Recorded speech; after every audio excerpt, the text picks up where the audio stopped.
Ça, c'est des photos qui ont été prises à quelle occasion? Au fond, quelques temps avant d'arrêter le travail, quoi. Ils sont venus 15 jours avant, quoi. Vers le début décembre. On a arrêté le 21. Hein. Et ouais, on parlait beaucoup de la mine chez vous à la maison? Ah ouais. Il est toujours question de tous les jours. Hein. Pratiquement tous les jours, quoi. Puis on prenait les journaux, la tribune, tout ça, qui était en parallèle, les renseignements qu'on pouvait avoir du fond. Et malheureusement, chaque semaine, il y avait des tués. Moi, je me rappelle que je lisais la tribune. C'est pas ça qui m'a rebuté, vous voyez. Moi, j'ai manqué de me faire tuer aussi, comme tout le monde, au fond. Hein. Mais enfin. Et de quoi ça parlait, la tribune du mineur? Tribune du mineur, c'était une, comment dire, un peu une satire sur la mine, dans le sens qu'il disait qu'on était exploité, que voilà, et puis il y avait trop de dangers, tout ça. Donc la tribune, ça traitait beaucoup de ça, quoi. Beaucoup de ces problèmes-là. C'était un magazine politique? Politique, plutôt du côté communiste, et il parlait beaucoup de la sécurité, qui n'était pas très active à l'époque. Parce qu'à l'époque, il y a 50 ans, on n'avait pas les mêmes règles de sécurité qu'à la fin, il y a 27 ans, hein, 23 ans, regardez, hein. C'est vrai que tout a progressé dans la mine. Hein. Moi, quand j'ai commencé très dur. Hein. Je faisais ma taille, j'avais 16 ans. Tout de suite, faut porter, faut. Et bon, j'étais volontaire. Comme beaucoup de mes copains, hein, on était tous à la mine. Hein. On est au fond de la mine, et en fin de compte, au fond de la mine, on découvre tellement de choses, il y a tellement de choses qui se passent, que moi je trouve que c'est de la noblesse, qu'on a un environnement peut-être hostile, mais moi je trouve que c'est beau le fond. C'est des belles choses, il y a des belles choses à voir et tout. Euh,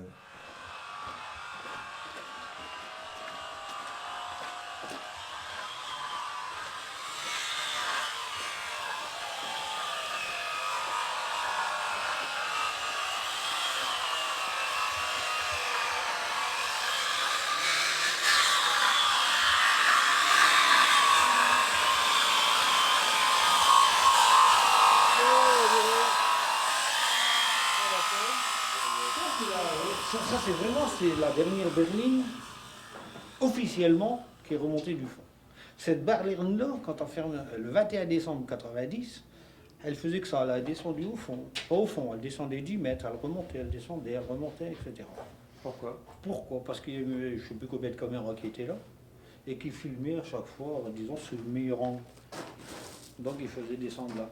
Alors ce qui s'est passé, c'est que les gens qui étaient présents, il y en a qui ont signé leur nom dessus. Et c'est toujours écrit depuis ce temps-là. Il y en a devant, il y en a derrière. C'est des gens que vous connaissez, tout ça? Oui, on a travaillé avec eux. Et Éloi, Lamant, c'était des gens du service électrique. Il y a même des mots, ils sont verts, ils boivent. Ouais. Mais moi, j'ai pas voulu écrire ma nom, donc je ne l'ai jamais mis. Et je remets là pour pas que je l'écrive. Par contre, le dessin, non. Le dessin, lui, il a été fait un peu plus tard. Cette berline, elle était déjà ici. Là par contre, là, vous avez le schéma d'exploitation du bassin Nord-Pas-de-Calais. Alors, avec tous les puits de mine, et si je ne me trompe pas, au plus fort, je crois qu'il y en a eu 218 puits de mine de creusés dans le Nord-Pas-de-Calais. Tout à l'heure, vous parliez vous aviez un petit peu la nostalgie. Ouais. Des mines, ouais. Du travail. Si on me dirait, par exemple, ça ne dérangerait pas d'aller travailler quelques heures au fond, peut-être pas tous les jours, mais je dirais pas non. La preuve, c'est que je vais au musée de la mine, ça me fait quand même presque 50 km aller-retour tous les mercredis, ou certaines visites, ça ne me dérange pas. Et qu'est-ce que vous cherchez à transmettre avec ce musée? Un petit peu le savoir, ce qu'on a appris, comment on travaillait. Ne pas toujours que les jeunes, quand ils voient des reportages, se font des fausses idées. On se fait des fausses idées sur certains travails. Le travail au fond, c'est dur, bien sûr. Mais il y a d'autres aussi corps de métier qui sont aussi durs. Hein. Pas seulement qu'à la mine. Non, j'aime pas qu'on montre toujours l'image de celui qui a travaillé au fond et que ça a été un martyr. C'est faux. C'est ce qui me gêne un peu. Ça veut faire du sensationnel? Comment? Ça veut faire du sensationnel, c'est ça? Ça veut faire du Ouais, journal? un peu, ouais. Un peu. Et donc le plaisir que vous avez à la mini-mage, c'est quoi là? Bah, c'est surtout le fait de voir les copains et puis bah, bricoler, faire un petit peu ce qu'il y a à faire là-dessus, l'entretien et tout. C'est important le dans fait. toi de- Ouais, c'est important. C'est important. Peut-être pas pour transmettre tout ce qu'il y a là, il y aura plus de mine. Donc on peut pas, les connaissances elles vont se perdre. Tout va disparaître. Enfin, je ne souhaite pas, hein, parce qu'il y a quand même, si, il y a quand même des musées comme le Warn, ils vont subsister. Ça, il n'y a pas, ça existera encore. Ça va subsister encore longtemps, je crois. Mais pas au musée de la mine à Wany. C'est pas des musées assez importants.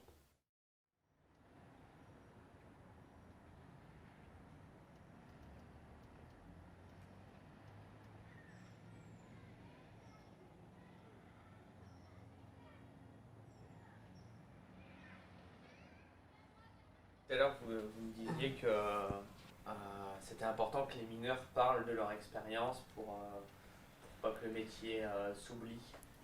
Mais ça restera quand même, je veux dire, dans les paysages, dans les musées, dans les livres, on en parle quand même des mines.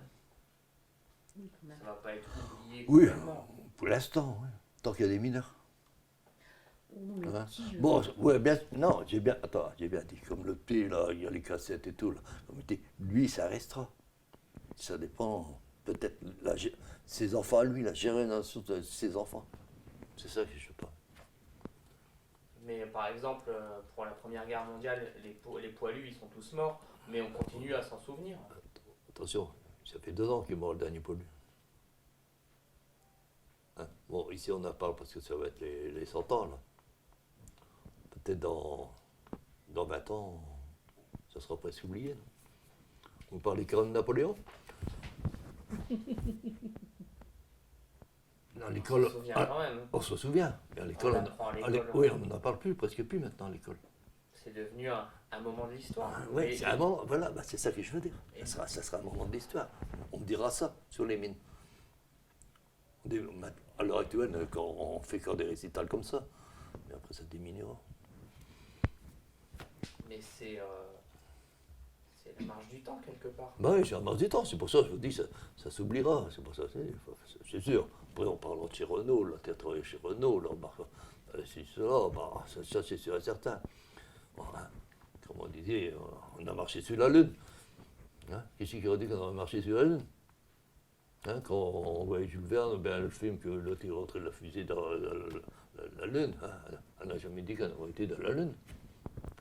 Et puis il a marché. On vous avait dit ça dans le temps. Vous l'aurez cru? Jules Verne a bien dit la Terre se détournera par elle-même. C'est ça qui se passe à l'heure actuelle. Non?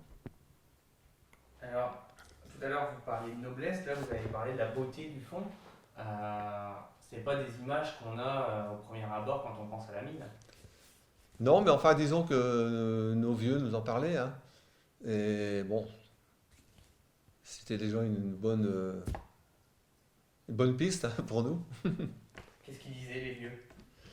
Bah, ils disaient que c'était dur, mais il y avait toujours une satisfaction, toujours une cohésion, toujours de l'entraide. C'est ça le métier de mineur, hein. C'était tout un bloc. On ne travaille pas individuellement rien que pour soi. Mais le travail qu'on fait, c'est un maillon. Chacun fait quelque chose, puis il y a un tout. Et le tout, bah, c'est la mine, quoi. C'est pas facile à expliquer, mais voilà. Non, le métier là, c'est une épopée, hein, c'est une grande aventure. Et celui qui l'a vécu comme moi et comme mes copains, bah, moi je trouve que c'était dur, mais on regrette rien, hein. En 1876, Jules Verne visitait les mines d'Anzin pour écrire Les Indes noires. Comme le fera Zola pour Germinal. Comme Zola, il fut abasourdi par ces paysages incroyables de métal et de fumée. Un décor de science-fiction, parfait pour planter une épopée. Épopée, nom féminin du grec épos, récit ou chant, et poieo, faire, créer. L'action de faire un récit. L'épopée est un long poème d'envergure nationale narrant les exploits d'un héros ou d'un peuple. L'épopée des mines, c'est donc l'histoire d'une foule d'individus qui, ayant accompli ensemble des exploits héroïques, se sont reconnus un peuple. Du moins est-ce ainsi que je comprends cette histoire.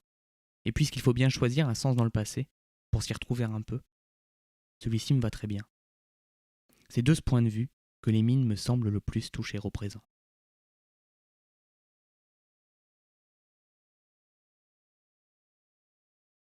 « 1876, c'est aussi l'année où Avion remonte son premier charbon, à la fosse 5, qui appartient alors à la compagnie des mines de Lens. La ville entre à son tour dans ce grand récit. La population afflue en nombre pour travailler aux mines, et 2 autres fosses verront le jour. De 1500 habitants en 1870, la ville va compter jusque 23 000 âmes un siècle plus tard, en 1975, 10 ans avant la fermeture des puits.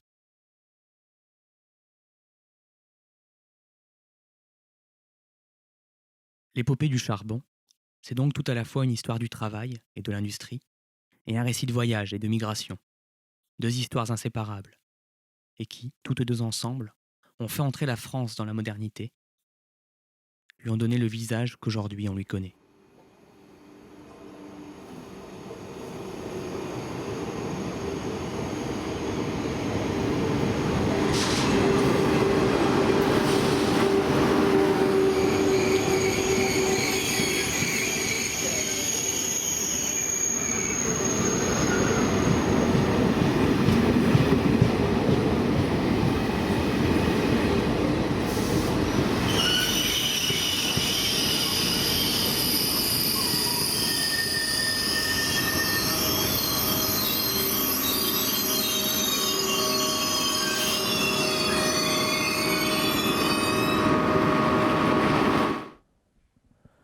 Les mineurs, le plus souvent, ils viennent de zones rurales, d'abord des zones rurales de proximité, parce que, certes, le métier de mineur était dur,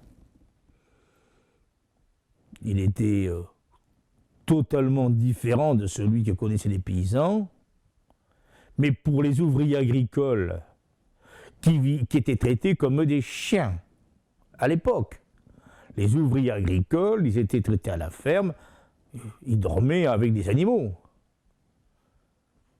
Bon. Et parfois, ils travaillaient 6 mois par an parce que c'était des ouvriers agricoles saisonniers. La mine, le travail industriel leur paraissait d'avoir des conditions bien meilleures que ce qu'ils faisaient. Donc la mine va attirer une partie de la population rurale la plus pauvre. Et c'est vrai, d'abord du Nord-Pas-de-Calais, puis partiellement de la Belgique, et ils dépendent, en gros ça dépend des besoins de la main-d'œuvre. En main-d'œuvre qu'a le patronat.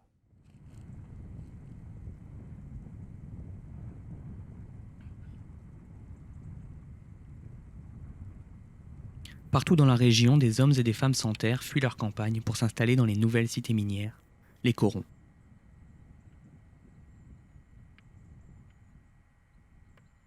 Avec les premiers terris, des villes entières sortent de terre.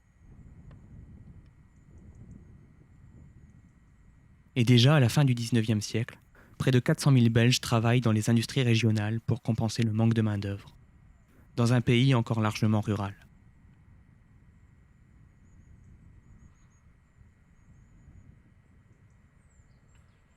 Ce mot coron est très intéressant à étudier. Il ne vient pas de rien, ce mot coron. Ce mot coron, il apparaît au Moyen-Âge. C'est des morceaux de ficelle, des bouts de ficelle qu'on réutilise pour faire des cordes. Vous voyez, c'est un mot quand même plus ou moins péjoratif. Et puis, on le voit apparaître à la Renaissance. Le coron, c'est le coin du jardin. Et alors, lorsque vous regardez les plans des villages, des territoires d'un village, ce qu'on appelle un finage, au XIXe siècle, souvent on se rend compte que le coron n'est pas accolé au village. est à 500, 600, 800, 1000 mètres du village. Pour plusieurs raisons sans doute, peut-être pour des raisons de propriété foncière. Les mines n'ont pas pu tout acheter d'un seul coup, puisque le Coron appartenait à la compagnie minière. Et aussi parce que assimiler ces nouvelles populations, ces populations ouvrières avec un autre mode de vie, avec d'autres pratiques de convivialité, ce n'était pas simple pour ces villages paysans.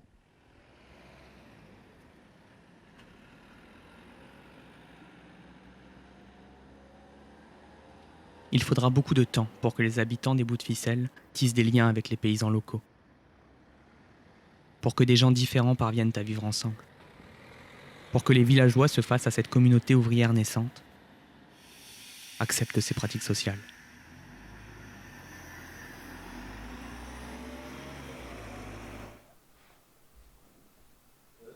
Ce qu'il faut savoir, c'est le thé en fait, à l'origine, c'est une manière aussi de créer une ambiance lorsqu'on est nombreux ou quelques-uns et des amis, une ambiance au fait conviviale comme ça pour discuter autour d'un verre de thé.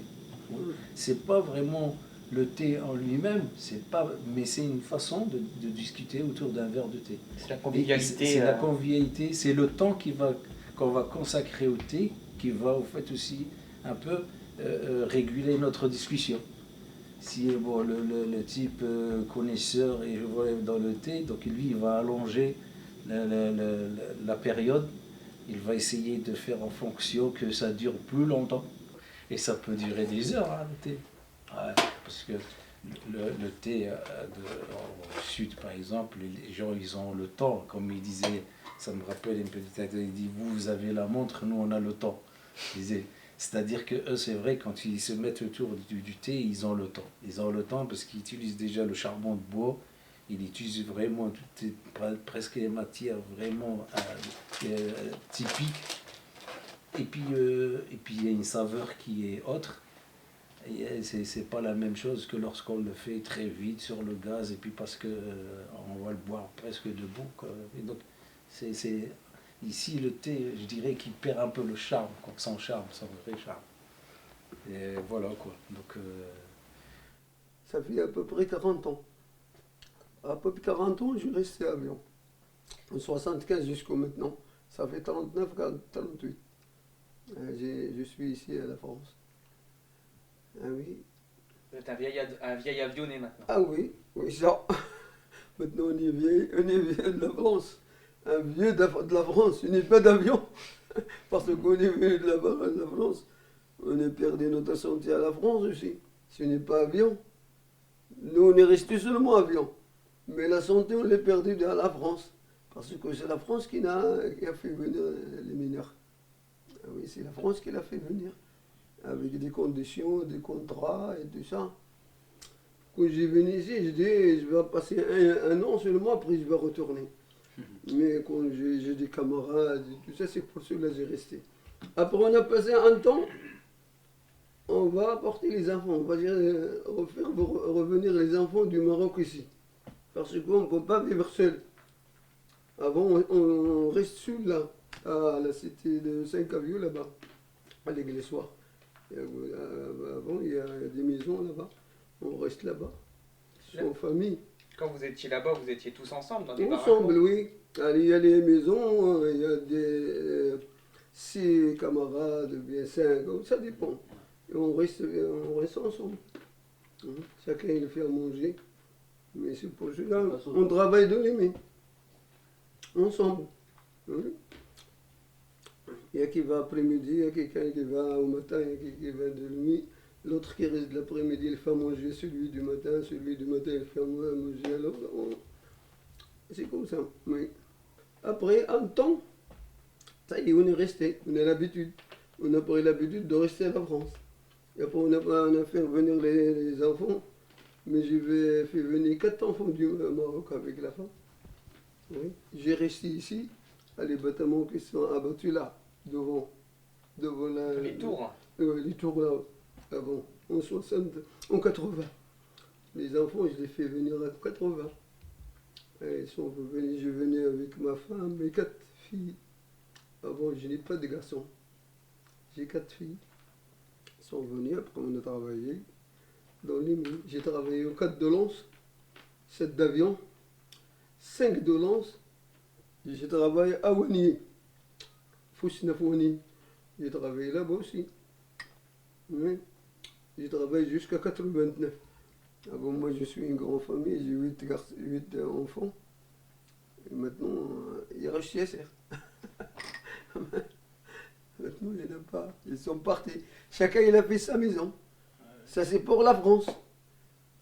Tous les enfants, ils gagnent de l'argent, c'est pour la France. Ce n'est pas pour le Maroc. C'est pour la France. Nous aussi, c'est pour la France. Voilà, c'est ça. Même le Maroc, c'est notre pays. On aime bien le Maroc, on aime bien la France parce que c'est notre pays, les deux. Le Maroc et la France, c'est notre pays. On vit ici, on vit là-bas. C'est notre. Oui. Le Maroc et la France, c'est notre pays, les deux. Ah oui, c'est ça. Mais la santé, on a perdu notre santé à la France. Ce n'est pas au Maroc. Ah oui, parce qu'on a travaillé dans les mines, on est malade. Les mineurs maintenant, tous ils sont malades. Il y a des silicoses, il y a des qui sont malades, les genoux, les épaules, les poitrines. Il y a beaucoup de choses, il y a beaucoup de malades maintenant. Les vieux, ça part.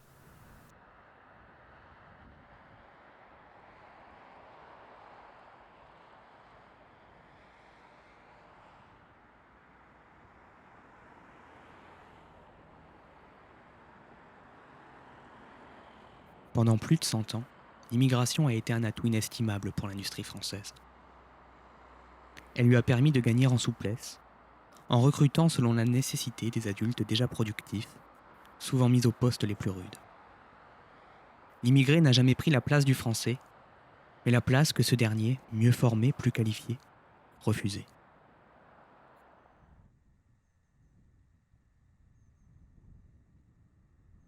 Polonais, Italiens, Marocains ont alimenté les mines en main-d'œuvre bon marché, permettant au charbon d'être jusqu'à la fin le pain de l'industrie française. Jusqu'à la fin, chaque génération rejouera peu ou prou la même histoire, prenant la place laissée vacante par la précédente, répétant le schéma originel de la classe ouvrière, travailleurs exploités, isolés dans des ghettos, d'où, année après année, lentement, ils parviendront à sortir, en se socialisant par le travail, les loisirs et l'organisation politique. Le plus souvent, ce ne sont pas eux mais leurs enfants qui grimperont dans la cage de l'ascenseur social.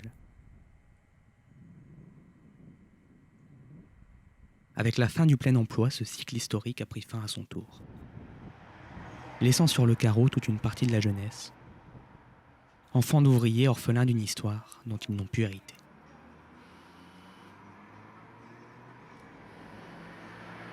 Et donc, vos parents étaient mineurs aussi? Mon père était mineur. Ouais. Sur avion? Sur avion, à la fosse 7 d'avion. Mon frère Christian il a fait la fosse 7 d'avion, ben après il est parti du côté de Douai. Mon frère Marcel a toujours fait la fosse 7 d'avion. Mon frère François a fait la fosse 7 d'avion. Après, je crois qu'il est parti sur Liévin. J'ai mon frère Abel, fosse 7 d'avion, fosse 4. Ah ouais, on était, mon mari, mon ex-mari, fosse 7 d'avion aussi. Mon frère Gérard a terminé à Wally, quand il sait que ça a fermé, bien sûr. Mais ça a changé quand même, hein, les mines, il faut dire qu'est-ce qu'il est. Nous, dans le temps, bon, c'était charbon. Mais ça a changé quand même la vie. Mais c'est pas la même vie, vous dites ce que vous voulez. C'était plus jovial. Le soir, on pouvait s'asseoir dehors. Pour moi, madame, là, c'était un mineur, et tout. Ben, le soir, on se mettait dehors, on discutait avec les gens. Mais maintenant, vous voyez plus ça. Vous voyez arriver 6 heures, tout le monde ferme les volets, puis personne ne parle. Moi, je vois, quand on était gamine, nos parents, ils étaient assis dehors. Les parents buvaient la tasse de café. Les pères buvaient leur petit vin rouge, comme ça. Ah, c'est vrai, il faut dire qu'est-ce qu'il est. Ben, ils discutaient, puis nous, on jouait. Nous, notre jeu, c'était ici en face, mais maintenant, c'est des garages. Bon, il y avait un genre de décharge là au-dessus. C'est là qu'on allait jouer. On n'avait pas d'autres jeux, que voulez-vous. Mais c'est plus la même vie du tout, du tout. Les enfants pouvaient jouer dans les rues. Les personnes âgées ne respectaient pas. Mais maintenant, quand un enfant y joue... Vous êtes habitué si vous avez plein de petits-enfants? Ben, du fait, j'en ai beaucoup aussi, il faut comprendre. Puis un enfant doit bouger. C'est vrai, ça doit remuer. Même les jeunes. Où voulez-vous que vont les jeunes maintenant? Ils n'ont plus rien. faut dire qu'est-ce qu'il est, les jeunes n'ont rien pour se distraire. Hein, nous, ici, au 7, on n'a pas de Ducasse pour les enfants, vous n'avez pas de salle pour qu'ils vont au bal, le cinéma, il n'y a que le Familia, puis c'est tout. Hein, avant, on avait quand même le Caméo, c'était le rendez-vous des femmes le Caméo. Mais ici, on n'a plus rien. C'était où le Caméo? À côté de la Poste, c'était le Caméo, c'était le cinéma Caméo. Et le Familia, il a toujours été à la même place, bien sûr.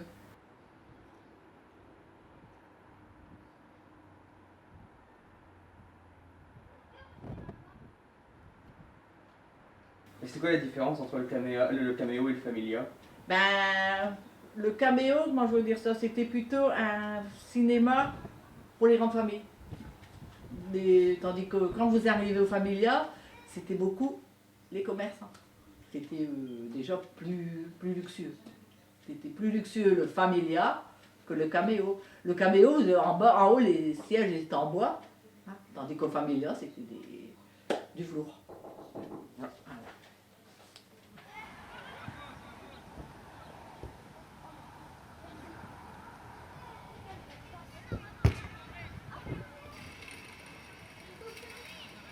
Ah non, j'aurais pas voulu que mon plus vieux de mes enfants va à la fosse. Ah non. Je l'avais toujours dit. Hein. Je préfère des garçons, ils n'iront pas à la fosse. Ah non. J'aurais préféré qu'ils ramassent les poubelles. C'est pas un triste métier aussi, on dira. Hein. Chaque métier a vraiment ses inconvénients. Il faut dire qu'est-ce qu'il est.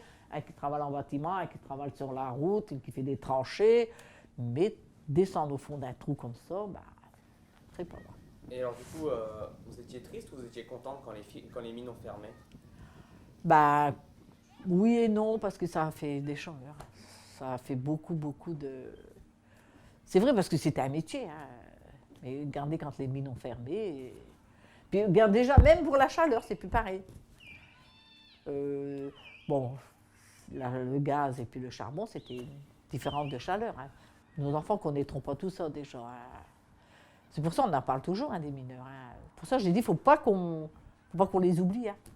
Il faut dire qu'est-ce qu'il est, on ne peut pas les oublier. Je vous dis, moi, j'ai jamais eu honte d'être la fille d'un mineur. Hein. Jamais.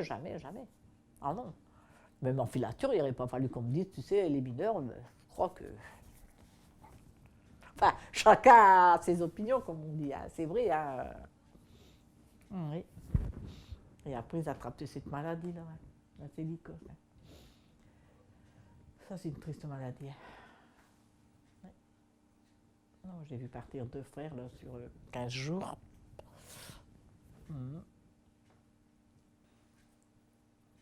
Et oui, c'est comme ça que voulez-vous. Vous voyez pas comme c'est coiffé? C'est pas fort de photogénie, hein, alors...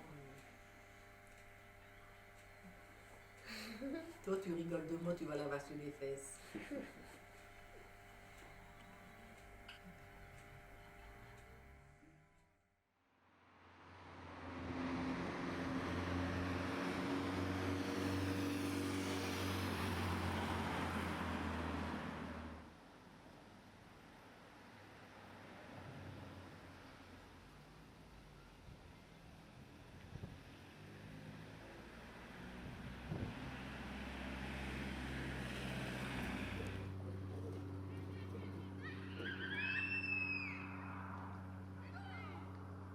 Mettons que j'avais 20 ans, j'avais 14 ans, 60.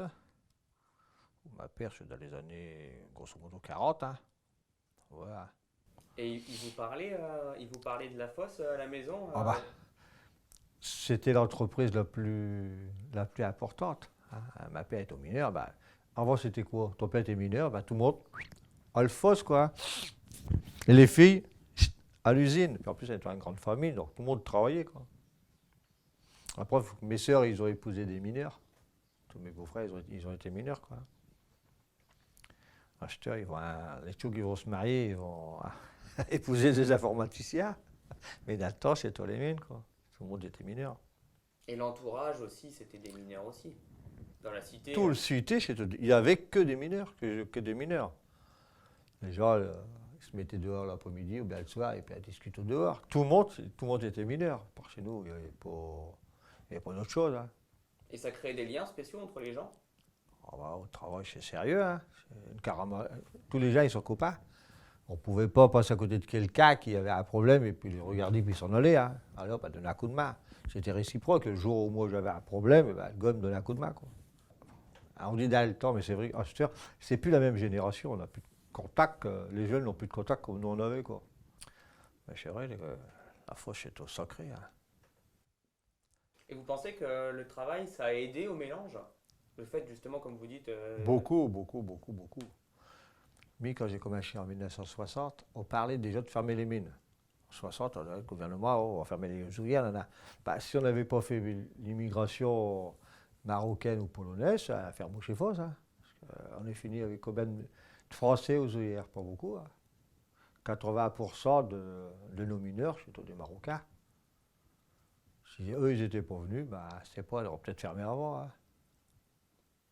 Donc vous pensez que c'était important qu'ils viennent? Bah ouais, c'est sûr même. Mais c'est ma pensée à moi. Hein. Sûr, avant la guerre, bon, bah, ce que nos parents nous ont dit, on avait fait venir les Polonais, puis quand on a eu plus besoin d'eux, les armées d'Astras les a renvoyés. Mais après, on a eu besoin d'eux, on les a rappelés. Hein. La preuve, c'est qu'on a appelé les Marocains. Et ben ici, sur la place à Pacheval, il y avait des baraquements de Marocains, que des célibataires, pas des célibataires, ils avaient laissé leurs épouses et leurs enfants au Maroc. Mais ils étaient là. Hein. Ça a été dur d'ailleurs pour qu'ils puissent faire venir leurs épouses. Bah, ça, c'est politique. Hein, ça, ils sont venus à 2, ils sont à 20, mais ça, ça c'est comme ça, c'est la vie qui veut ça. Nous, on savait qu'on était programmé pour fermer en 90. Bon, bah, on a fait une grève, mais ça ne sert à rien. Quand c'est programmé, c'est programmé. Hein. On peut claquer son cul sur le den, comme on dit.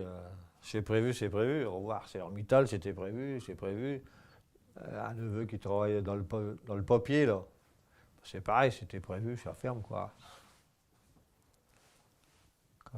Ils ont décidé,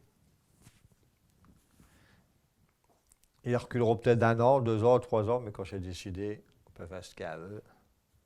Vous ne pensez pas que la politique, elle devrait justement avoir du pouvoir sur l'économie? Ouais. Mais il y a des économistes qui pensent à tout ça. On dit qu'il y a des têtes pensantes. Hein. Eux, ils ne s'occupent pas de la classe ouvrière. Hein. C'est prévu. C'est sûr, vous vous promenez à la ville, il n'y a que des banques. À Valence, il n'y a que des banques. Donc, pourquoi il n'y a que des banques, j'en sais rien. Il n'y a plus de petits magasins, c'est des grandes surfaces. Qui prend tout ça? Ouais, c'est nos dirigeants, il ne faut pas se leurrer. Hein. Ça existe encore, la classe ouvrière, pour vous? Plus beaucoup, parce que le gars, s'il n'est pas content, ben, dit pas le porte, et puis en mettant quelqu'un de place. Moi, je vois mes filles, ils ne sont pas à l'abri de rien, mes beaux garçons ne sont pas à l'abri de rien.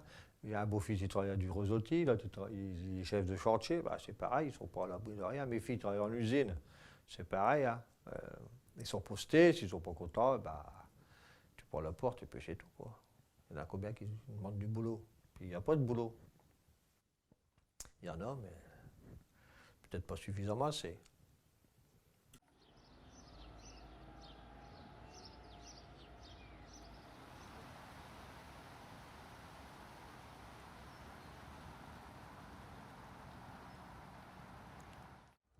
Et il y a eu des moments où vraiment vous vous êtes dit c'est dur, là c'est dur.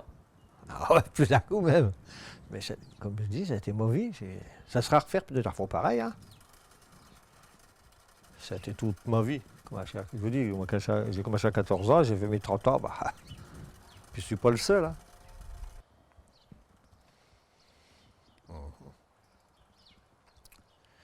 Bon, bah, je suis une belle fille. Ça fait que les conditions de travail, c'est pas l'Amérique. Hein. Parce que quand il fallait changer un moteur ou quoi, dans de l'eau, dans de la boue, bah, après il faut le faire. Hein. Il fallait le faire. Mais on le faisait avec amour.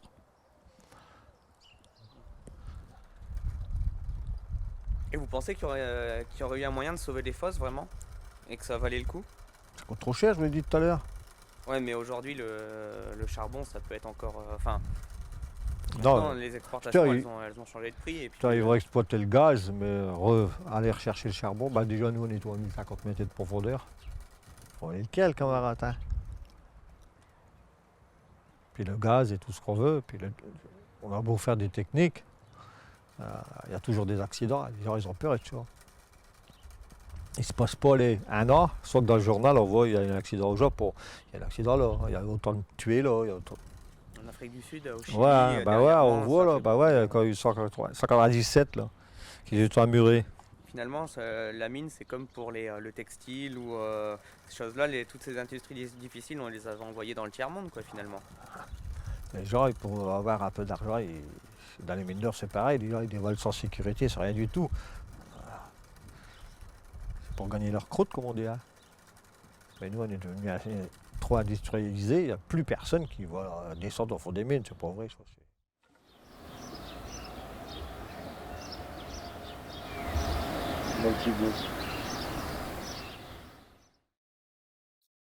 La classe ouvrière n'a pas disparu.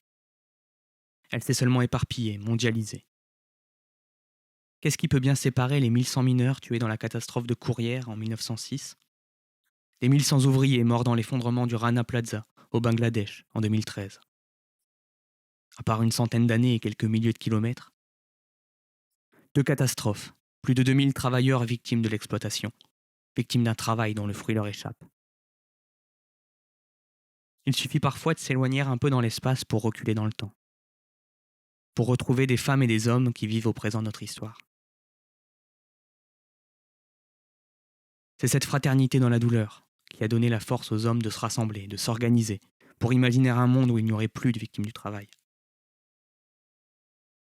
C'est sur les corps des morts du travail que s'est bâtie la tradition politique, qui a donné sa dignité à la classe ouvrière. Peut-être est-ce là que commence vraiment l'épopée des mineurs. Quand les ouvriers ont refusé de n'être que les figurants d'une histoire écrite par d'autres. Quand ils se sont reconnus semblables, ont fait front commun pour devenir les héros collectifs de leur propre histoire.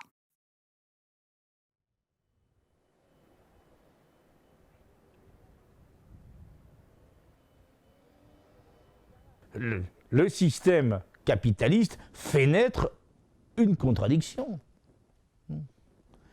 Alors, sa devise, c'est le travailleur est l'égal du patron, il doit négocier librement son salaire face au patron, c'est le pot de terre contre le pot de fer.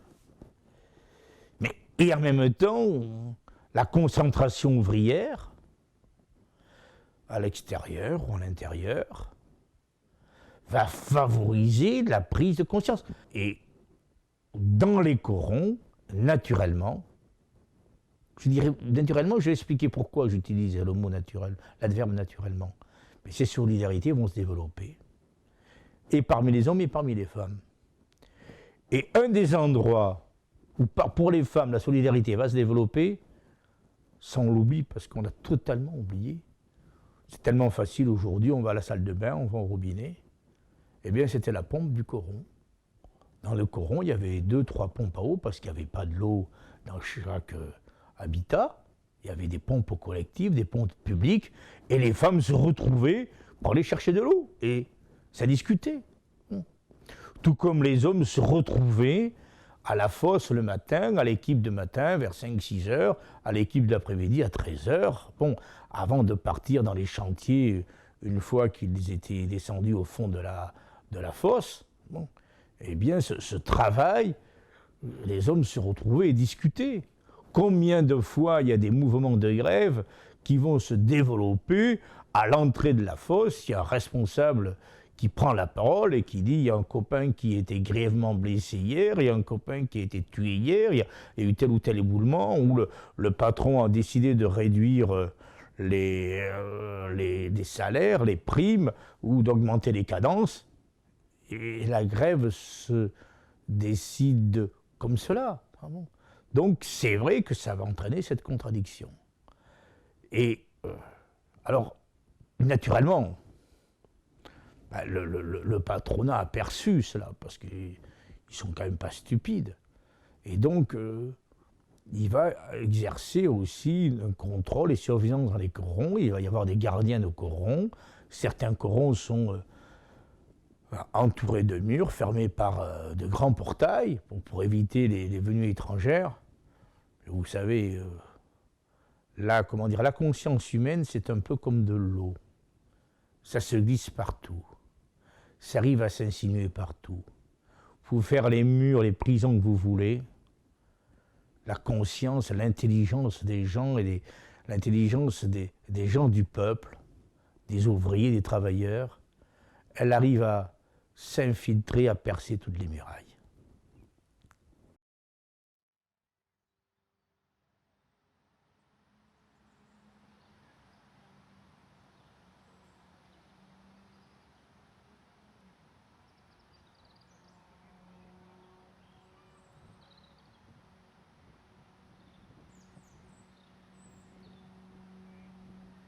En septembre 1895, la Confédération générale du travail voit le jour.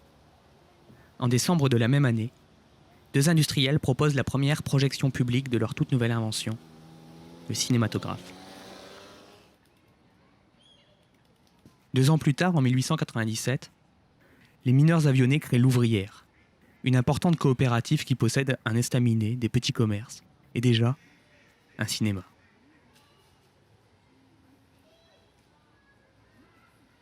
Les revendications des travailleurs ne s'arrêtent plus au travail. Ils exigent des loisirs, un cadre de vie de qualité, le droit d'avoir de l'espace et du temps, à soi, pour vivre, peut-être pour la première fois.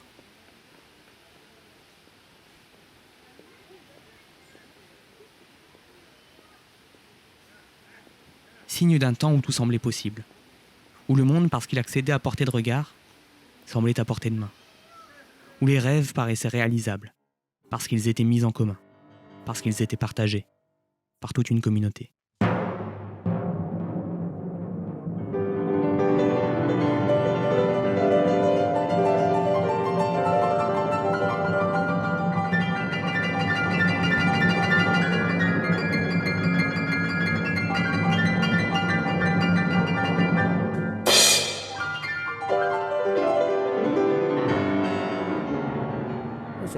Ça semble tout simple aujourd'hui, ça paraît si simple. Non, non, c'est bon, ça a été un débat, mais très vite, l'idée d'avoir des syndicats organisés et reconnus va s'imposer.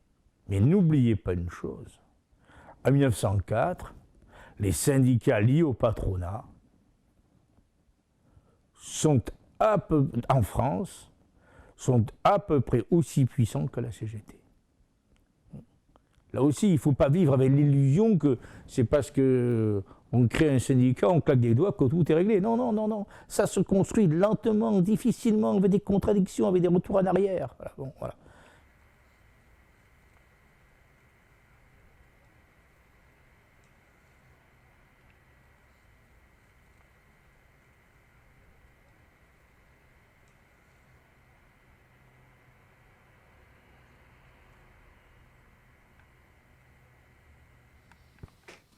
Tu as mis l'accent là sur quelque chose il y a quelques minutes. Tu as dit que tu avais aimé ton métier. Oui. Et en même temps que les mineurs avaient été exploités. Oui. Et j'ai l'impression que c'est quelque chose qui revient beaucoup, à la fois dans les mines, mais aussi dans la classe ouvrière en général. Ce goût du métier et en même temps une certaine conscience de classe. Est-ce que c'est pas paradoxal quelque part de se dire qu'on est exploité, qu'on vend sa force de travail, qu'on est prolétaire, et en même temps aimer faire ce travail-là?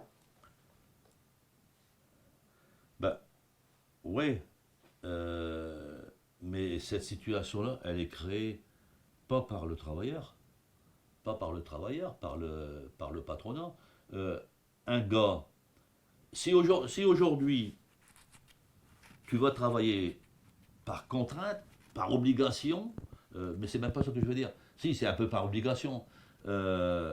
Tu peux pas aimer ton métier. Tu peux pas l'aimer. Nous, on y allait. Comment je pourrais te dire ça, moi? Mais tu vois, c'est toujours l'époque. Il faut se replacer dans l'époque quand même, tu vois. Après, parce que on s'est toujours. Moi, je me suis toujours dit que, voilà, plus jamais ça, plus la guerre, d'accord? Donc, on peut aller que vers le bonheur.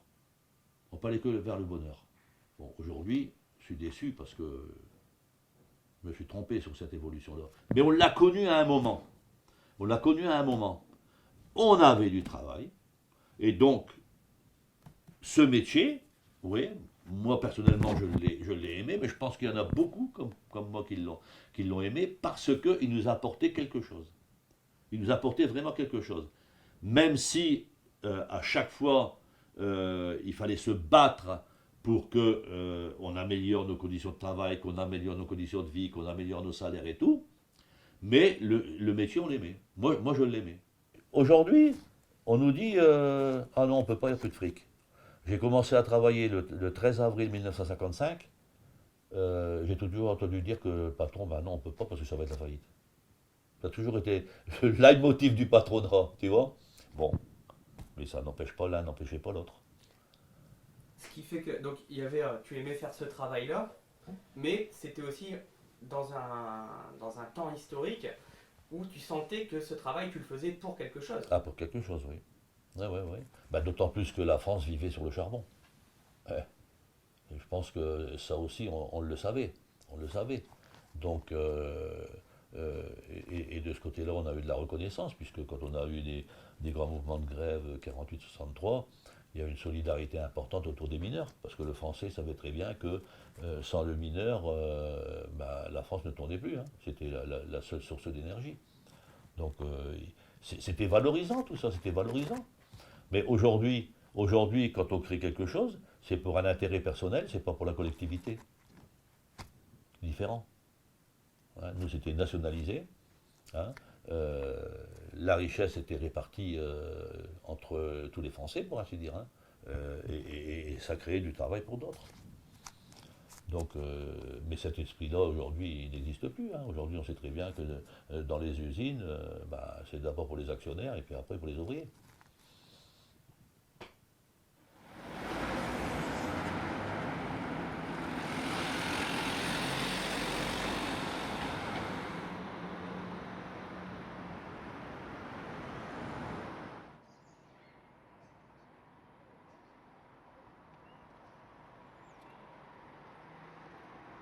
Et c'est vrai que ça a changé beaucoup, les fermetures. Le bassin de minier a pris aujourd'hui un autre visage. Tant mieux dans un autre cas, tant mieux pour notre jeunesse aujourd'hui. Hein, parce que c'était un travail quand même difficile. Alors ça, justement, c'est un grand paradoxe de la mine, puisque vous avez commencé en me disant il y avait de la vie, c'était vivant, c'était bien, et tant mieux si ça a fermé pour la jeunesse. Oui, parce que si on voit le travail, par le travail lui-même, c'était un travail dont nous, émigrés, les premières générations, moi je suis arrivé ici au mois de... Le 25 octobre 1974, j'ai connu presque 5 présidents aujourd'hui. C'était le temps de Giscard, après c'était Mitterrand, il y a eu Chirac, il y a eu Sarkozy, aujourd'hui c'est Hollande. Si on compte, il y a eu quand même, donc, depuis ce temps-là, nous on était un peu appelés à faire ce travail difficile. Parmi, bien sûr, c'était la succession de beaucoup de générations. Il y a eu les Polonais, il y a eu les Italiens, donc il y a eu les Maghrébins. Tout le monde a passé par là. Seulement, et tout le monde, d'ailleurs, on a vécu avec eux, on a travaillé avec eux. Ils nous racontaient aussi ce qu'ils ont vécu, parce que eux, ils étaient un petit peu avant. Ils ont connu d'autres outils que nous, on n'a même pas connus. Eux, ils y allaient carrément à la pioche hein, quand ils extraient le charbon.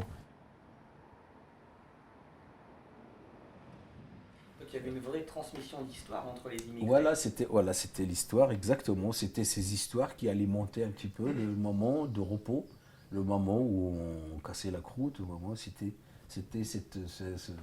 ce dialogue, cette discussion entre nous. Et bien sûr, le plus vieux demande au plus jeune, et le plus jeune discute. Chacun, en fait, raconte un petit peu sa vie. Eux aussi, ils nous posaient la question pourquoi vous êtes là, pourquoi donc, ce qui l'a amené à être là, c'est peut-être ce qui nous a amené aussi, nous, c'est de pouvoir travailler, de pouvoir casser un peu la croûte correctement. Et c'était pas le moment. C'était pas le cas dans le temps. Parce que vous la cassez la croûte, mais c'est un petit peu à moitié noir, parce qu'il y a le charbon. Quand vous prenez le casse-croûte, il y avait les mains, bon, on ne cherchait pas un petit peu à parler hygiène ou écologie aujourd'hui, c'était pas le cas.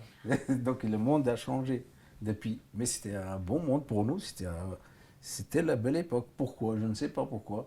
Mais c'était vraiment peut-être un petit peu moins, il y avait peut-être pas cette extrême droite d'aujourd'hui. Pourquoi pas? On peut en discuter, hein, on peut en dire large. Mais moi, je ne l'ai pas connu dans le temps. Peut-être il existait là, quelque part, je ne sais pas.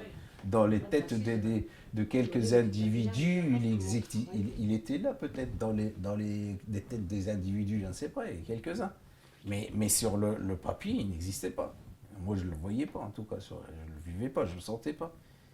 Et la France, ouais, puis la France d'hier, c'était la France pour moi d'aujourd'hui. Je suis français, je me sens absolument français aujourd'hui, d'accord. J'ai une culture franco-marocaine, donc je me sens un français dans l'âme, c'est normal, parce que j'ai vécu toute ma vie ici.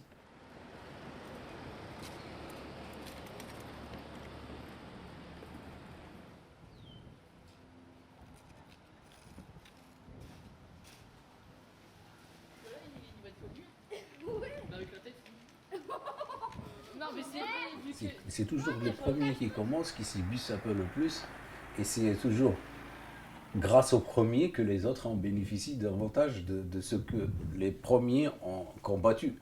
Aujourd'hui, on a des acquis sociaux. Vous croyez que c'est venu comme ça et aller sur un plateau d'argent? Il y a des gens qui sont combattus, ils ont battu par ça. Même la carte de séjour, il y a des gens qui se sont sacrifiés pour ça, pour qu'on l'ait. Mais on n'oublie jamais ceux qui sont combattus pour. C'est comme pour la guerre, c'est comme pour tout. Aujourd'hui, si nous, on est là et on lit sur toute pancarte et sur tout journal liberté, égalité, fraternité, c'est pas parce que nous, on a fait, c'est parce que d'autres ont payé de leur propre liberté pour que nous, on l'a aujourd'hui, on l'a justement. Donc c'est partout pareil, c'est vrai que c'est un problème de fond qui est très important. Justement, cette injustice qui était pratiquée, mais c'était toujours le prolétaire, hein, malheureusement, qui était un peu dominé dans ces impérialistes, les pharaons de le temps, ils existent toujours. Hein, il n'y avait pas qu'un pharaon en Égypte, il y en a aujourd'hui, mais c'est bon, avec des costumes et des cravates. C'est juste la différence. Mais ils ont tout le temps existé, à chaque époque. Il y a ces pharaons, ses propres pharaons. Et ils ont toujours dominé. Ils dominaient aujourd'hui, ils dominent bien sûr avec leur fortune, ils dominent avec leurs médias, ils dominent avec tout. On reste un petit peu reconnaissant à tous ces anciens mineurs, soit polonais ou italiens ou autres, pour leur combat, pour ce qu'ils ont fait. On reste lié en fait, par cette époque qui est un petit peu qui était difficile, certes, mais pour d'autres était beaucoup meilleur peut-être même qu'aujourd'hui. Parce que ils disent, c'est vrai, dans le temps, tout le monde pouvait au moins vivre honnêtement, et maintenant aujourd'hui il faut peut-être même tricher pour survivre. On n'impose pas une histoire aux gens. Ils se reconnaissent en elle quand ils peuvent en faire usage. Je crois que c'est ça que je suis venu chercher dans le passé des mines. Des souvenirs qui redonnent un peu de sens au présent. Des raisons de croire un peu dans l'avenir. Ce dont ma génération semble avoir terriblement besoin.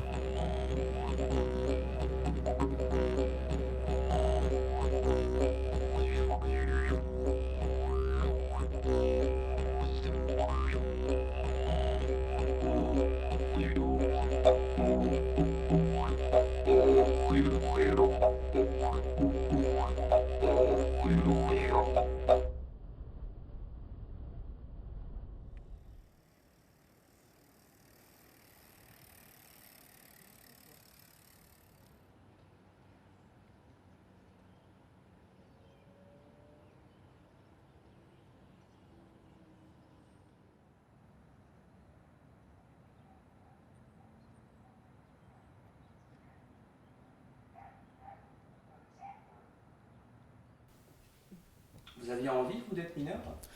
Ben non, mais bon, ben, moi je travaillais déjà bien à l'école, mais bon, les parents, avant c'était comme ça. Ah ouais, bon, ben, et puis après, en plus, bon, ben, on disait, voilà, on travaillait du matin, on travaillait de 5 heures jusqu'à 1 heure ou bien 2 heures, on était tranquille, après on pouvait sortir, on pouvait faire ce qu'on voulait, quoi. On était jeunes, on ne pensait pas à l'avenir. On travaillait, c'était bien, toi. Alors bon, ben, puis on a continué, après, bon.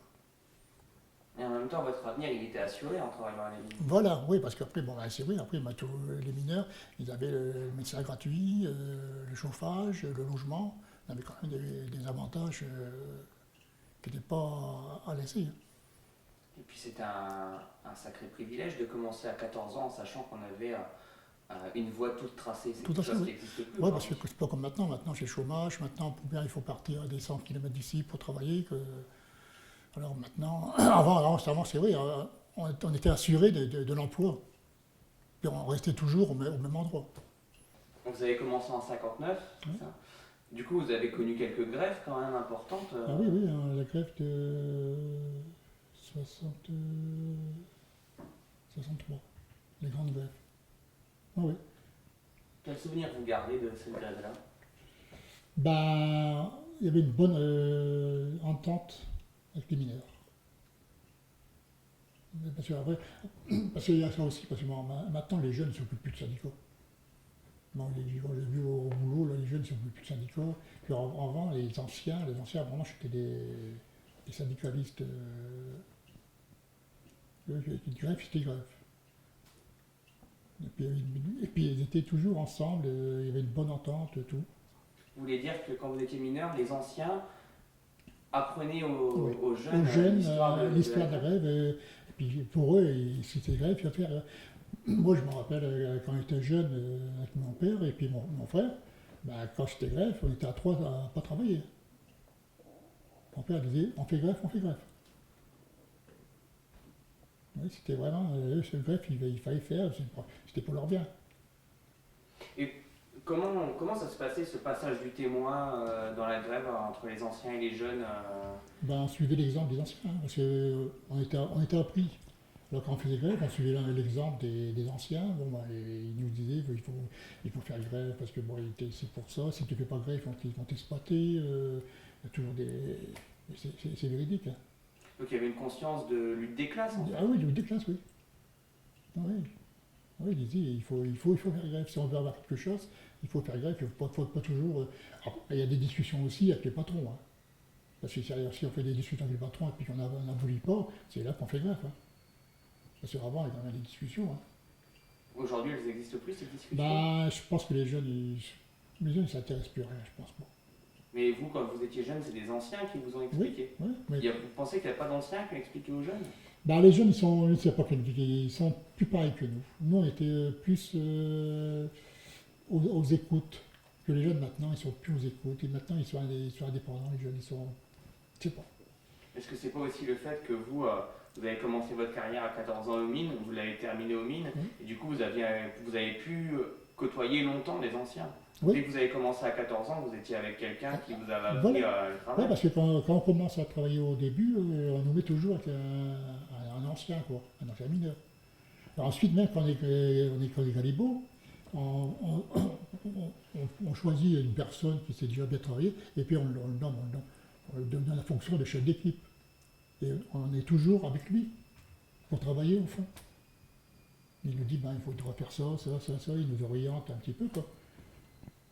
Puis avant, on était toujours aussi plus à l'écoute.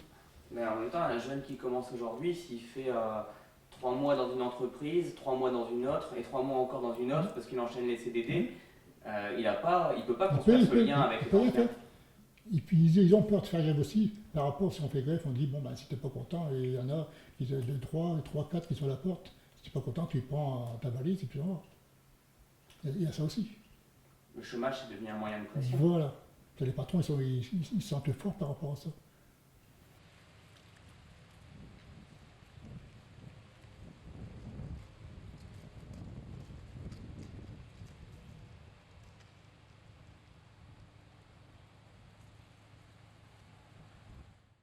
Pourquoi vous avez toujours voulu être syndiqué?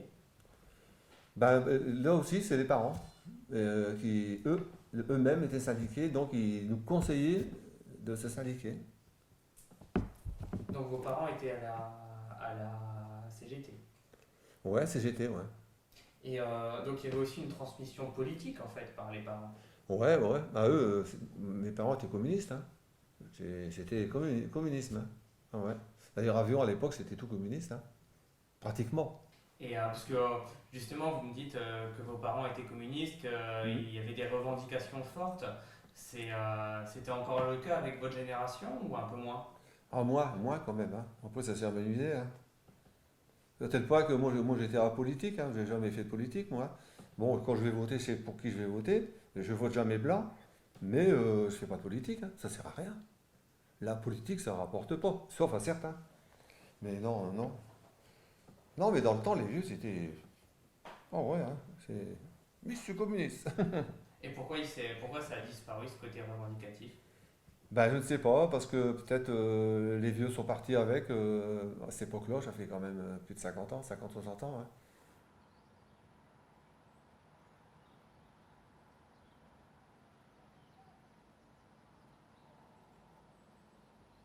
Et c'est plutôt bien ou plutôt pas bien d'avoir les anciens bâtiments de la fosse En sous les face? yeux le matin?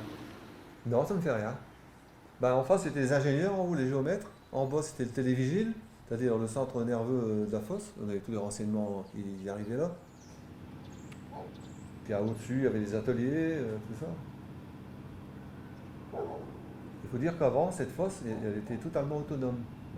On produisait le charbon, il était trié, lavé, mis en wagon, expédié. Après, il y a eu la centralisation. Tout est parti par le fond, sur le 11-19, la grande tour là-bas.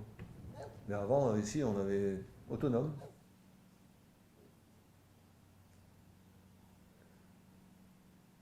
Ce qu'il y a de bien à les mines, c'était le paternalisme, hein, c'était totalement l'autonomie. On sortait pas de nulle part, on avait des dispensaires, on avait des magasins, on avait toutes sortes à notre disposition. Et surtout les soins gratuits. Mais c'est vrai qu'avec tout ce qu'on a pu endurer comme blessures et compagnie, il fallait. Hein. Parce que moi, j'étais bien blessé dans ma vie. Hein. Oh ouais. Mais les soins gratuits, c'est des luttes politiques aussi. Ouais. Les avoir. Ouais. À la fin du 19e siècle, les syndicats des mineurs, les partis ont lutté pour avoir... Ouais. Mais les congés payés, c'est pareil, il n'y avait pas de congés avant. Hein. Avant 1936, c'est vrai que... C'est peut-être pour ça que justement les générations avant la vôtre, à vos parents par exemple, étaient très attachés au parti, à l'idéologie communiste, puisqu'ils avaient vu peut-être comment ça avait pu permettre d'avoir des acquis sociaux importants. Voilà, et d'autant plus que les communistes avaient plus d'impact avant. Le parti communiste était fort à l'époque. Hein. Plus le temps passe, et plus les luttes nous semblent lointaines. De moins en moins tangibles, de moins en moins réelles. Comme la mémoire, l'histoire s'use lorsque l'on ne s'en sert pas. Pour toute une génération d'ouvriers, ceux qui ont connu le Front populaire, la résistance et l'après-guerre, syndicats et partis étaient synonymes d'union et de victoire collective. Mais pour ceux qui, plus tard, n'ont pu faire l'expérience de cette histoire, qui ont été déçus par l'aboutissement de grandes grèves et par une succession de votes à gauche, la croyance dans l'organisation politique s'amenuise. Pourtant, les fruits de cette histoire nous accompagnent au quotidien. À la poste, chez le médecin, sur un terrain de pétanque ou dans un fauteuil de cinéma. Combien de générations ont dû lutter pour qu'un ouvrier puisse dire un jour qu'il aime son métier, pour en être fier, pour vouloir le transmettre à ses enfants. La façon dont on écrit l'histoire, ça peut faciliter la résignation, l'acceptation, la soumission. Cela peut aussi favoriser le développement de la lutte collective, du combat collectif pour l'amélioration des conditions de vie de chacun, de chacune et donc de tous.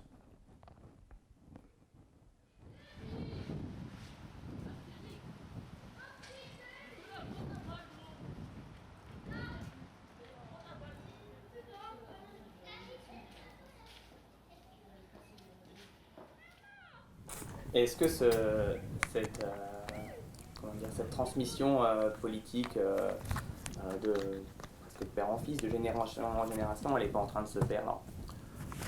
Bah, le contexte est plus pareil. Le contexte est plus pareil. D'abord, je crois que les politiques qui ont été menées font en sorte que les gens s'en désintéressent. On le voit par les élections. Les gens, ils ne croient plus à rien. Ils ont tort, hein. Ils ont tort parce qu'ils ne discutent plus entre eux. Ils discutent plus entre eux. Moi, je vois bien quand on faisait du porte-à-porte avant, hein, les gens discutaient avec nous. Quand on fait du porte-à-porte, les vieux, ceux qui sont encore là, ils discutent corps. Mais les jeunes, non merci, ça ne m'intéresse pas.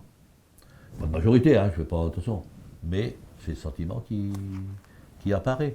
Donc, avant nous, les repas de famille, punaise, attends, ça discutait dur, hein. Ça discutait dur et politique. Hein. Mais maintenant, je ne sais pas si ça se discute quoi dans les familles politiques quand il y a un repas ou bien quoi. On pense plutôt à fumer un joint peut-être qu'autre chose, mais bon. Non mais c'est vrai, c'est... Qu'est-ce que tu veux, que ce soit les uns ou bien les autres, alors c'est même encore pire quand c'est à ceux que tu veux faire confiance qui font la plus mauvaise politique, quoi, hein. Comment veux-tu après que les travailleurs ont confiance? Pas possible. C'est pas possible. Là, il va changer de gouvernement, mais ça changera quoi? Il va mettre Valls, ben, c'est la droite du Parti Socialiste.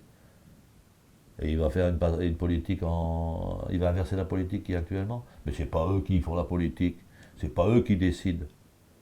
C'est pas eux, c'est plus haut. Il ne faut pas qu'ils viennent nous faire du cinéma. Hein. Elle a commencé quand tu me diras, moi j'ai pas été déçu parce que j'ai pas voté Hollande. Alors, bon. Elle a commencé quand cette crise de confiance politique? Ben, je dirais que après Mitterrand. Après Mitterrand. Qui c'est qui a fermé le charbon, la métallurgie, la navale, la chimie, le textile? Qui c'est qui a donné les plus grosses subventions au patronat pour fermer tout ça? C'est Mitterrand. Hein. Alors que les gens disent, ah, enfin la gauche est bien au pouvoir. Mon beau-père, qui ne pouvait pas sentir les socialistes, il a dit, c'est bon, je pense que l'un peut voter quand même pour eux, un va être dans le gouvernement, les choses elles vont changer. Ah bah oui, on me rappelle de Constantin de l'instant comme il a. Ça. Ah non, mais bon, c'est sûr que c'est là que ça a commencé. Hein. Maintenant, on est commandé, hein. Maintenant, il faut suivre. On va pas remonter, faut tirer sur les retraites, il faut tirer sur les allocations familiales, il faut tirer tout partout. Et c'est tout. Et on tire toujours sur l'ouvrier. On ne tirera pas sur les grands monsieur. Ça, c'est un choix gouvernemental. Bah oui, c'est ça que je veux dire, on ne tirera pas là-dessus. C'est tout de l'ouvrier qui prend. Les gens retraités comme nous, ben, qui ont mal au dé. C'est pour ça que je vous dis, il faudrait les mettre au fond, ces gens. On a tous un piqueur. Allez, faites-nous du charbon un petit peu. J'aimerais bien voir Manuel Valls avec un piqueur, vous savez. Je sais pas tous. Bon, tu sais qu'ils étaient à l'école, ils ont fait ceci, ils ont fait cela. On aurait pu en faire autant, comme je dis. Hein.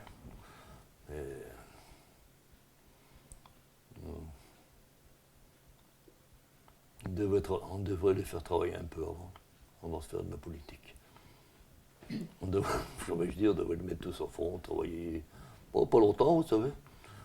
6 mois, un tas à charbon, ils comprendront que c'est leur misère un peu. Mais comme ça, ils verront le mineur, comment il n'était pas fatigué, si, cela. Ça ferait un peu de bien. Vous pensez comme ça, il saurait mieux s'occuper des droits des travailleurs s'ils savaient que c'était un travailleur? Voilà. C'est vrai. On a eu de gauche les ordures au fond, on a eu ci, cela, mais bon, c'était blanchi. On a passé dans les grandes galeries. Mais le travail, ils n'ont pas travaillé. Certainement que c'est le travail. On ne leur a pas fait porter un étançon sur leur épaule bien cadre. Hein. Comme ça, ils auraient vu au moins le poids déjà.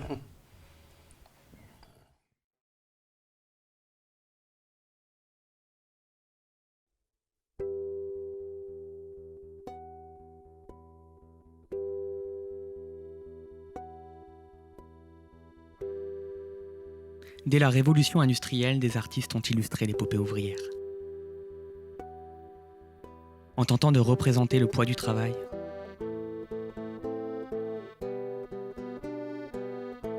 Mais aussi les loisirs et les luttes populaires.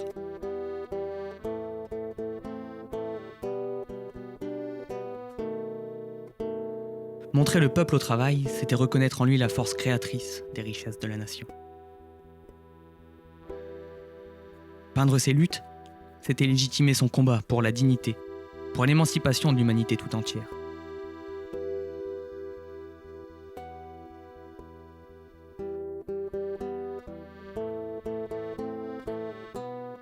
Quelles images a-t-on du travail et des travailleurs aujourd'hui, dans les assemblées et sur les écrans?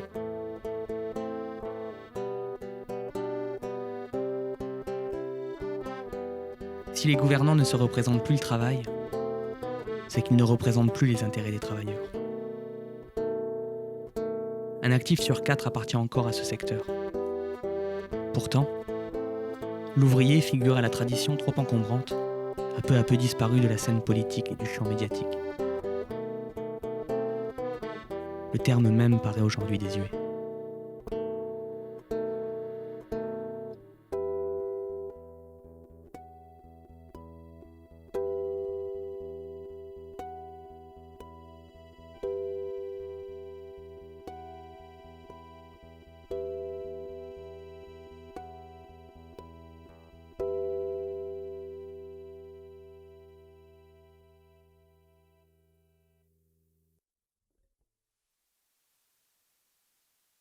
Notre image se fait comme ça. Là, vous faites un reportage, par exemple, je vais prendre une cité minière. Vous allez dans un coron. Et comme un fait, on prend les plus, comment dire, ceux qui parlent pas toi vraiment écrasés, qui n'ont vraiment pas, ils n'ont pas beaucoup de jugeote. On interviewe ces gens-là. Donc, c'est retransmis, ça passe à la télé, je sais pas, FR3, ben, je sais pas, les gens ils voient, putain, c'est quoi ces gens-là, c'est une image, c'est médiatique quoi, c'est médiatisé. On prend toujours des personnes de la basse classe, hein, de la raca quoi, pour ainsi dire, et puis on ne fait pas ça à la télé, enfin pas tous, ça, faut pas généraliser quoi, mais souvent c'est comme ça. Hein. Alors après les gens ils se font l'opinion, bah oui, on va pas compte de Pas-de-Calais, ce qu'on sait, hein. Bon, après, il y a eu le film d'Ali Boone. Dans un sens, ça a apporté une notoriété, mais pas toujours, hein, parce qu'il y a des critiques à faire aussi là-dessus. Hein. Parce que quelquefois, il n'y a pas de bonne image non plus. On n'est pas tous des alcooliques ici, dans Pas-de-Calais. Hein. Parce que quelquefois, on croit, tiens, ils sont toujours bourrés, ils boivent de la bière, ils sont... Mais c'est pas une image véridique. Hein. Voilà. Quelles images nous renvoie-t-on des ouvriers, mais aussi des immigrés, des jeunes ou des chômeurs? Nous ne sommes pas tous égaux devant les images. Il y a ceux qui ont un fauteuil de velours et d'autres qui n'ont pas de fauteuil du tout.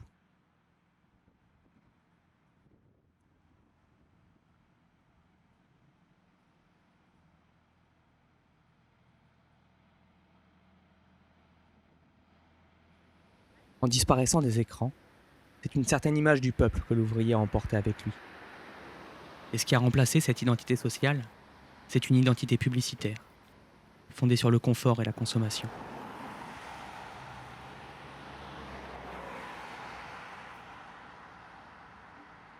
Une image qui nous incite à ne plus faire d'histoire. Le travail était ce qui nous donnait l'image d'un peuple uni, une classe homogène tendue vers un but commun.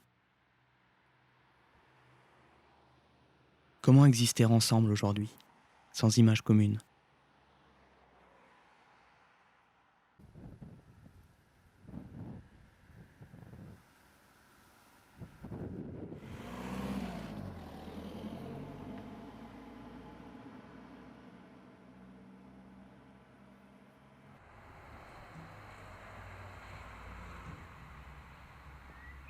C'est magnifique. Ah, manifestation. Ah, on a raté quelque chose, les mecs. Manifestation de Femen à Hénin Beaumont. Ah merde. 4 membres du groupe des Femen ont manifesté dimanche à Hénin Beaumont, Pas-de-Calais. Peu avant le vote prévu de Marine Le Pen dans cette municipalité de Dubarlet. En en appelant seringue à la main à administrer un vaccin antifasciste.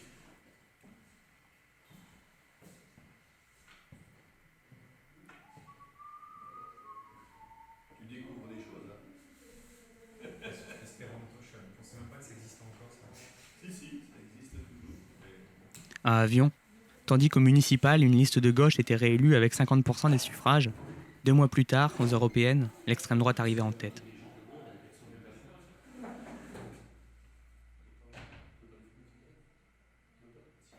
C'est bon, on peut voter. À voter.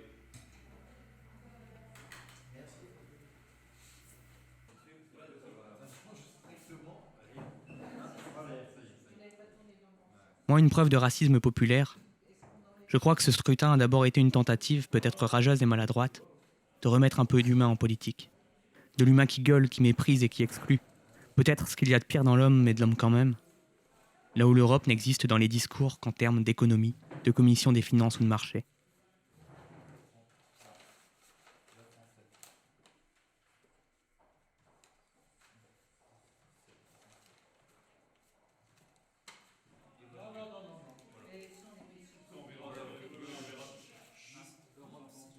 Au mépris d'une histoire, on a voté pour une image, qui incarnerait, peut-être, enfin, du changement. Liste bleu marine. Liste bleu marine. Liste bleu marine.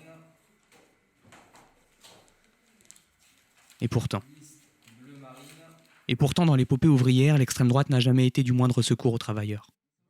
C'est toujours contre la droite et contre l'extrême droite que le peuple a mené ses combats. Le Front populaire, les grèves des mineurs de 41 contre l'occupant nazi, et les propositions du Conseil national de la résistance qui en ont été l'apothéose, sur lesquelles repose encore notre État social aujourd'hui. Les grèves de 63 et de 68, les grèves des mineurs marocains de 1980. Tous ces combats du XXe siècle qui continuent d'accompagner notre vie moderne ont été menés pour le bonheur du plus grand nombre, par des gens ordinaires, qui croyaient simplement appartenir à un même peuple.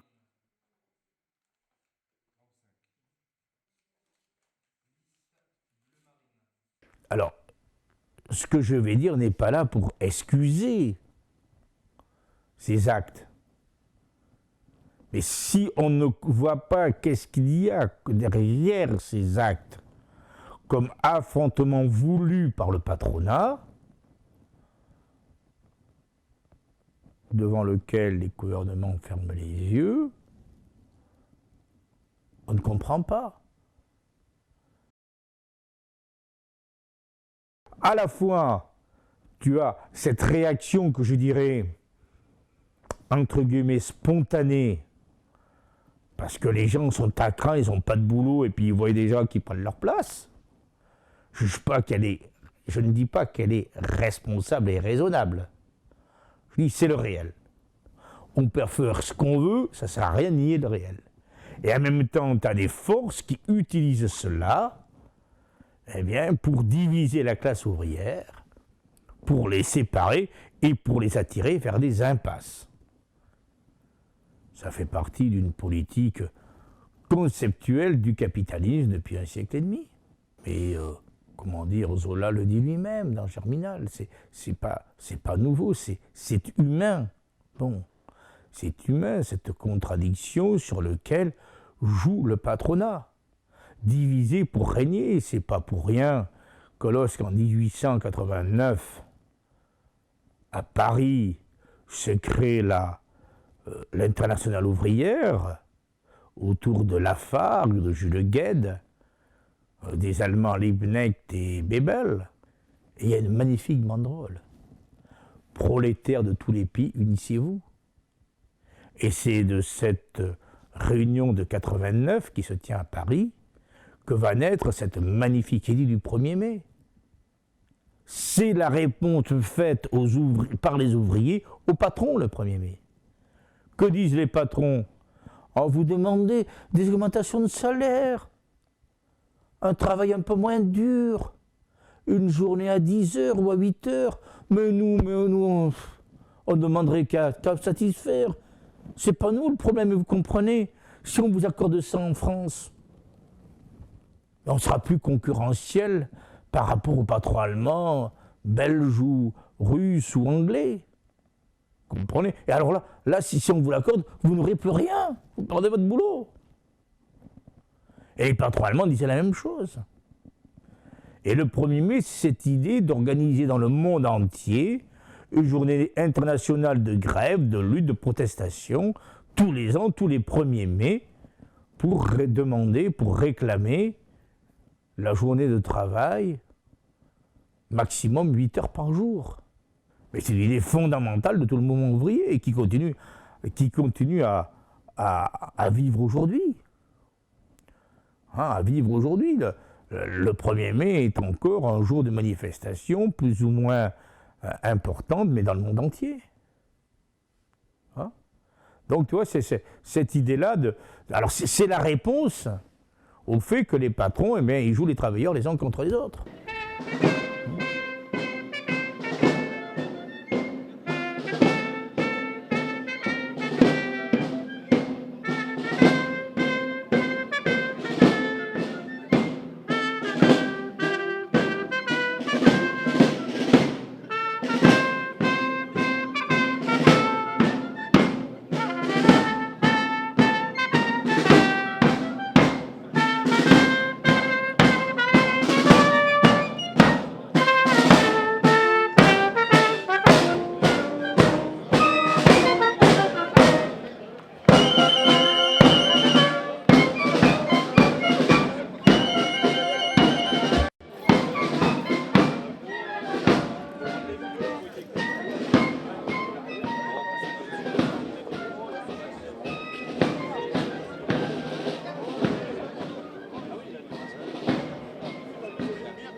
Chaque année depuis plus de 120 ans,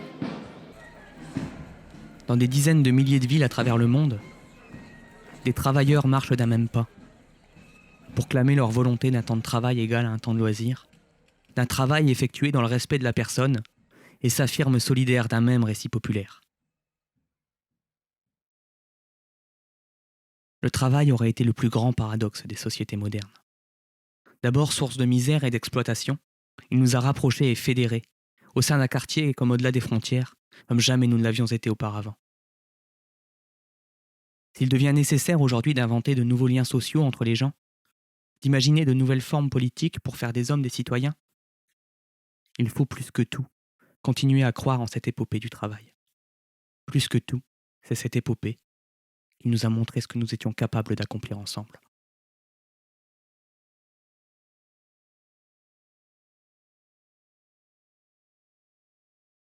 France Info, 9h midi. Céline Dalbercourt. Il est 9h15. Les titres. 40% d'émissions de gaz à effet de serre en moins d'ici 2030, accord présenté comme ambitieux à l'Union européenne. Le sommet se poursuit aujourd'hui sur le thème de l'économie, alors que les budgets français et italiens sont dans le collimateur de Bruxelles. La Commission européenne a envoyé une lettre à Paris pour demander des précisions sur son projet de finances 2015. Nous n'irons pas au-delà des 21 milliards d'économies, lui répond François Hollande. Christiane Taubira veut réparer l'injustice faite aux mineurs grévistes de 1948. La garde des Sceaux va proposer une indemnisation aux quelques survivants et à leurs ayants droit. 3000 mineurs des mines de charbon du Nord-Pas-de-Calais avaient été licenciés, parfois emprisonnés, pour protester contre la baisse de leur salaire. France Info. Cela fait 64 ans qu'ils attendent réparation. Ce sera peut-être bientôt chose faite. La garde des Sceaux, Christiane Taubira, promet d'indemniser enfin les mineurs de charbon qui avaient fait grève en 1948. C'est une histoire qui a marqué le Nord-Pas-de-Calais. On va vous la raconter dans un instant. D'abord, écoutez ce reportage réalisé hier soir à l'Hôtel de Ville de Paris. Un documentaire sur ces mineurs était projeté en présence des rares survivants et de la ministre de la Justice, Hélène Lamtrong. Licenciés pour avoir osé défier leur patron. On leur a enlevé leur travail, leur logement, leur identité de mineurs. Après la grève de 1948, la vie de centaines de grévistes a basculé. Dans la salle hier soir, Norbert Guilmès était très ému. À 93 ans, cet ancien employé des houillères du Nord n'a jamais pu oublier son licenciement abusif. Déjà des dettes à régler. Et ensuite, Nos enfants ont été privés de bien ces choses. Il y a eu des frustrations toute une vie. Je pense qu'elles devraient être réparées. Et là, il y a eu des pas sur la planche. Pour l'ancien mineur, la réparation, ce serait aussi que son combat et celui de ses camarades figurent un jour dans les livres d'histoire. Alors, Madame la Ministre, votre visite ici aujourd'hui à Grenay, c'est une façon concrète et visible de rétablir ces mineurs grévistes dans leur honneur. Écoutez, depuis le début, ce qui m'a toujours frappé, c'est que les mineurs réclamaient, par la voix d'abord de Norbert Jumel, c'est parce que c'est lui que je connais le mieux, toujours réclamé la reconnaissance de la justice. La reconnaissance de la justice. Reconnaître qu'ils étaient dans leurs droits lorsqu'ils ont fait grève. Reconnaître que la répression était illégitime, qu'elle était contraire à la Constitution, qu'elle a été donc violente et injuste, et qu'il faut poser des mots et des gestes pour réparer cette injustice.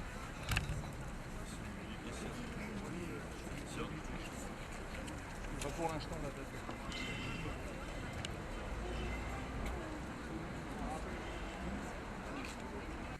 à l'époque, et jusqu'à la grève de 1948, il y a eu le grand essor en faveur de la production. Les mineurs étaient mal équipés, ils descendaient avec des espadrilles trouées. Ils n'avaient guère que les piqueurs, mais ils étaient enthousiastes au travail. Ce fut une période à la fois d'agitation sociale et de travail intense. Et Henri Tirmont rappelait: les mineurs travaillaient 48 à 54 heures par semaine. Ils abandonnaient comme en 45 la moitié de leurs congés payés. Ils échelonnaient ceux-ci en 1946 afin d'éviter des perturbations dans les exploitations. De nombreux dimanches furent travaillés, de même que des jours fériés, comme le Kazoo, la Toussaint. Sur la quantité de charbon qui leur était accordé chaque mois, les mineurs en laissaient une partie pour chauffer les écoles, les hôpitaux des grandes villes et de la banlieue parisienne. Les mineurs de fond accomplissaient des exploits.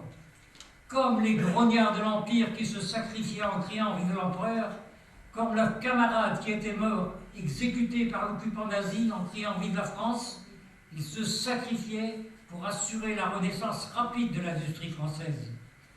Aujourd'hui, je dis aussi merci à Louise Champiré, fille du maire de Grenay, d'avoir un jour attiré mon attention à savoir si les mineurs étaient des héros. D'abord, incrédule, surpris, j'étais perplexe. Et alors, après une réflexion, j'ai dit oui. Oui, ce sacrifice, c'était celui de héros. Alors merci à Madame la Ministre de vouloir insérer dans les livres d'histoire cette épopée des mineurs avec ce caractère glorieux. Oui, les mineurs de fond de 1948 étaient des héros. Il est juste que l'histoire retienne leur épopée et que les enfants de France en soient informés. Merci donc de tout cœur à Madame la Ministre pour cette initiative et pour la volonté qu'elle affiche de réparer l'injustice faite aux licenciés des grèves, une injustice qui perdure depuis 66 ans.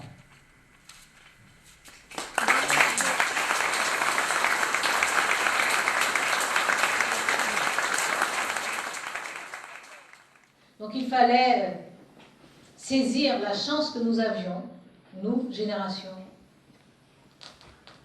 de dire que nous ne sommes pas en capacité de réparer l'injustice, mais nous sommes en état de prononcer les mots qu'il faut, d'accomplir ces quelques gestes modestes et de vous dire profondément notre reconnaissance. Profondément notre reconnaissance. Et nous n'allons pas nous contenter de vous la dire, cette reconnaissance. Nous voulons la léguer. Et c'est pour ça que dans la loi, nous avons aussi inscrit la nécessité d'introduire dans les programmes scolaires cette histoire, que vous avez raison d'appeler une épopée, cette histoire de lutte, de courage, de fierté, de dignité. Nous sommes juste un maillon et nous allons transmettre. Donc nous allons enseigner aux générations qui nous suivent pour que cela enseigne aux générations qui les suivront que dans l'histoire de la France, dans l'histoire des hommes, dans l'histoire des femmes de ce pays, il y a de si belles choses. qui nous interpellent tous les jours, qui nous interdisent de courber les chines, nous interdisent de renoncer, nous interdisent à la lâcheté, nous rappellent qu'il y a eu le courage quotidien de descendre dans la mine, qu'il y a eu le courage quotidien de vivre et de faire vivre, et qu'il y a eu le courage surhumain de faire après, de continuer à vivre après, de se battre après. Merci pour cette très très belle page de l'histoire de France que vous avez écrite. Cette histoire que je connaissais, mais qui était juste de l'histoire, est devenue de la vie. Parce que vous êtes là, parce que vous donnez de la chair, vous donnez des nerfs, vous donnez de la joie, du rire, de la peine, de l'émotion à cette histoire, que vous la rendez extraordinairement humaine. J'ai cette chance-là. Et je ne sais pas comment vous dire merci. Peut-être que c'est Jean Ferrat qui saura vous dire merci. Jean Ferrat, je chante. Je chante pour vous.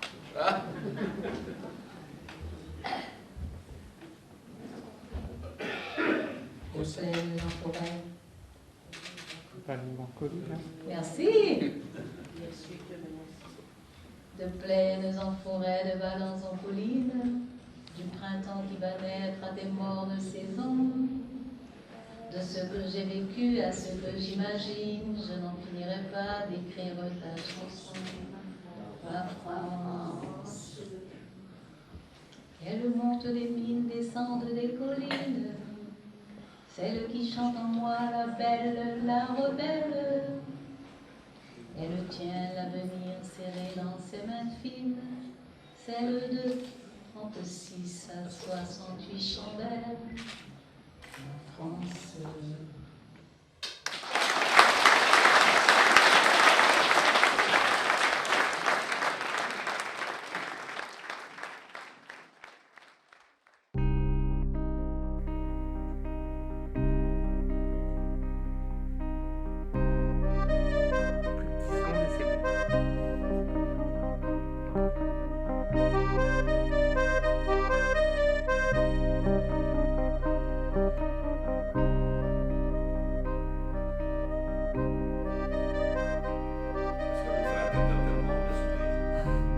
Plutôt sourire.